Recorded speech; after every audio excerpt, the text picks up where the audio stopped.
self-care isn't selfish. Or is it? Today I'm going to be looking at two hugely popular concepts associated with positive mental health, and that's the concepts of boundaries and self-care. And I'm going to be examining how to do them right and ways in which they're being badly misconstrued. Now, can I just say from the start, boundaries and self-care are both valuable practices when it comes to maintaining optimum mental health levels.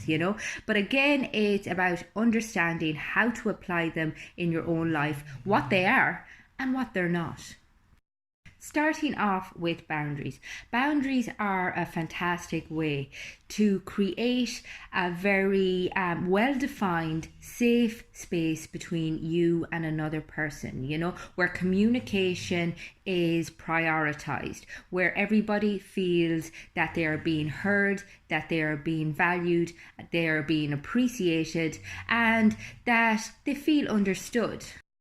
They're also a way of communicating to people what our tolerance levels are, and what we count as crossing the line. However, we have to be very careful to understand that boundaries are about mutual respect. It's not just about us throwing our weight around and expecting everybody to comply with our wishes, So it's important to understand, first of all, that pushing down boundaries is important, but so is respecting other people's. It's also really important to understand that not everybody is going to feel able to meet your boundary requirements, and that's not always their fault, and that you have to be willing to not only negotiate, but willing to walk away at times if those needs cannot be met. Boundaries should not be used as a form of punishment, nor should they be used as an ultimatum.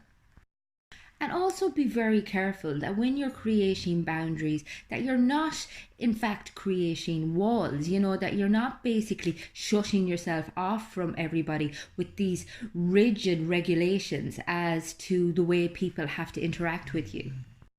And again, it comes back to this whole concept of I'm okay, you're okay, mutual respect.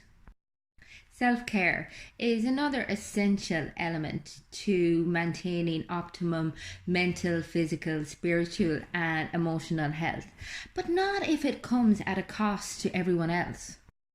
And yes, we have a duty to look after ourselves at all times, but it's so important that we do so while maintaining a level of consideration for other people.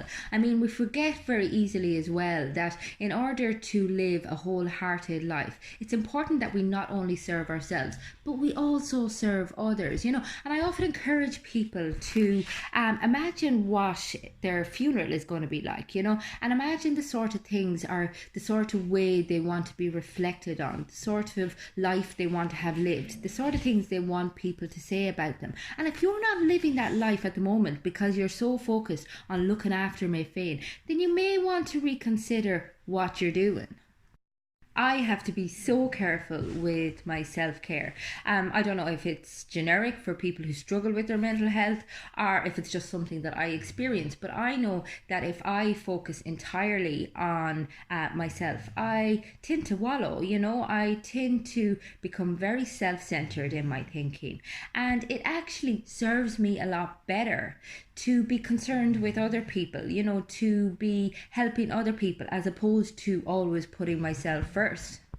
And so I always kind of move into every day with this concept of be kind to self so that you can be kind to others as opposed to just be kind to yourself. And it's mad how easily it slips. Like literally I could have a day where I go out of my way to try and show kindness to everybody, and then I come home and I don't know, I have an explosive shit experience with my son, and a few things piss me off, and the next thing my husband rings just to say hello and I'm like meh, and it's true to say that kindness starts at home. You can be showing a great face to the world, but if you're not showing kindness to the people in your immediate circle, well then sure, what good is it? So I suppose my take home point is that yes, self-care is important. Yes, putting down boundaries are important, but so are being good to other people. So are looking beyond your own needs, trying to serve others as much as possible, and this will help you feel purposeful. And that's one of the most important components in maintaining good mental health, finding that sense of purpose, seeing every opportunity for altruism as possible, and kind of trying to show kindness in every single thing that you do. So I suppose my take, I'm just laughing at my bulldog snoring like it's actually ridiculous. But anyway, I suppose my take home point is that yes, self care, yes, putting down boundaries are so important, but so too is trying to find ways to get out of your own head. Try to become less self centered and try to focus on ways that you can lift other people up, and this in turn lifts your own spirit. A really important aspect of good mental health is altruism, and that's looking for opportunities to help others at a very local level when there's no money involved, when there's no benefit involved in it for you, just the feel good factor you get from being just a decent human being. And if nothing else, I find it's great for taking my head out of my own ass. When you're focused on other people, you cannot be caught up in your own misery. So that's my what for today, Sunday. It's a gorgeous day. Get out there and enjoy it.